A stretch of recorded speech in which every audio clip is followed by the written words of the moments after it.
tukaona inafaa kwa kukumbusha matumizi sahihi na salama ya barabara.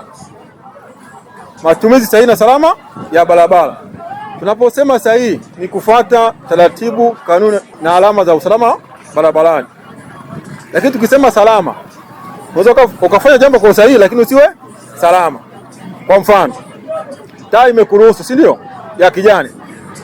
Sheria imekuruhusu, taratibu zimekuruhusu kwamba uendelee na safari. Lakini wakati huo kuna gari nyingine inakuja mbele yako ambayo haijafuata ishara ya nini? Ya taa. Hapo utakuwa salama?